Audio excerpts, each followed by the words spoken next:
Eto na nga mga chong, marami tayong basketball updates! Kamusta na nga ba yung progress ng practice ng Barangay Ginebra para sa semifinals? Arvin Tolentino, handa na sa Barangay Ginebra! Sa ngayon nga mga chong, ay busy ang Barangay Ginebra, lalong-lalo na itong si Coach Tim Cone para sa Gilas, Pilipinas. Watak-watak nga ngayon yung koponan ni Coach Tim, kalahati na sa Gilas, Pilipinas. Kaya naman, hindi pa talaga tuluyang nakapaghahanda ang Barangay Ginebra sa paparating na semifinal series. At kabaliktaran nga yan sa Northport Batampier, kung saan puspusan nga yung kanilang paghahanda para sa semifinals dahil desidido talaga silang makuha yung kanilang first finals appearance sa PBA. At ayon nga sa naging latest interview dito kay Arvin Tolentino, ay excited nga raw ito na makalaban ng Barangay Ginebra sa Best of 7 semifinals.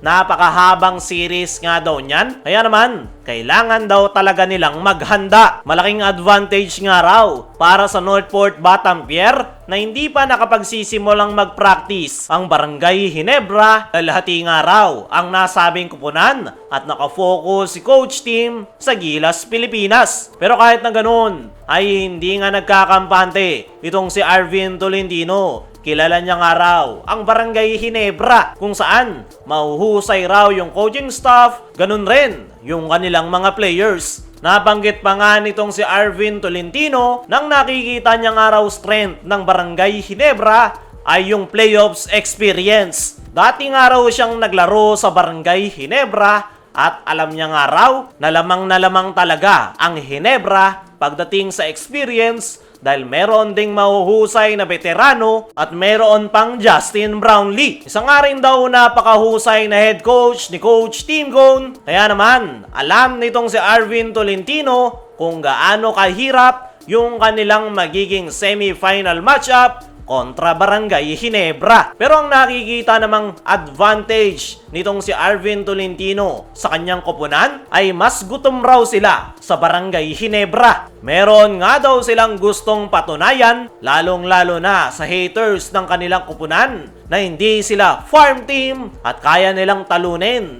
yung mga bigating koponan gaya na lang ng Barangay Ginebra. Lamang raw ang Barangay Ginebra sa experience, pero mas bata raw ang Northport Batampier kung saan mabibilis at maliligse yung kanyang mga teammates. At yan nga raw yung gusto nilang i-take advantage sa paparating na semifinals kontra Barangay Ginebra. Para sa akin mga chong, ay mahihirapan talaga ang Barangay Ginebra dito sa Northport Batampier. Hindi nga sila mangunguna sa team standings nang wala lang. Nakita rin natin yung kanilang performance buong conference kung saan ilang mga bigating kupunan yung kanilang itinumba. At itong quarterfinals lang ay Magnolia Hotshots ang kanilang ibinagsak. At target naman nila ngayong semifinals ay ang Barangay Ginebra. So ngayon ay puspusa na yung preparation ng Northport Batampier. At tingnan na lang natin kung magagawa nga ba ng kupunan ni Arvin Tolentino na matalo ang Barangay Ginebra. Dumako naman tayo dito sa kabilang balita. Kamusta na nga ba yung progress ng practice ng Barangay Ginebra para sa semifinals? Kung ang Northport Batampier ay todo na yung preparation, ay ito ngang Barangay Ginebra ay hindi pa rin nakukumpleto ang kanilang team practice dahil kalahati ay naglalaro para sa ating national team.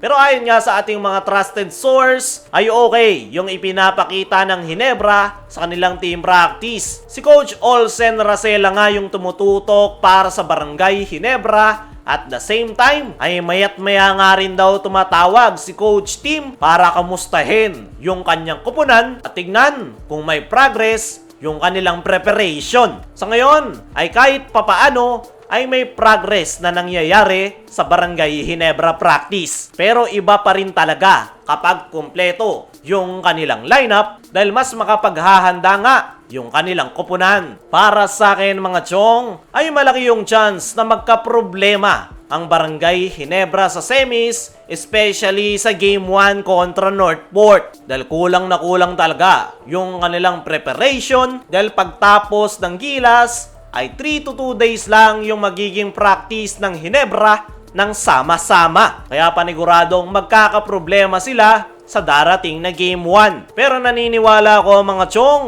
na magagawan niya ng paraan ni Coach Team. Panigurado sa Game 1 lang sila magi-struggle at magagawa rin nilang makapag-adjust dahil mahaba naman ang semi-final series. Pero kahit na ganoon, ay hindi po pwedeng magpa-easy-easy ang Barangay Hinebra dahil gaya ng sabi natin kanina, hindi na basta-basta ang Northport Batampier.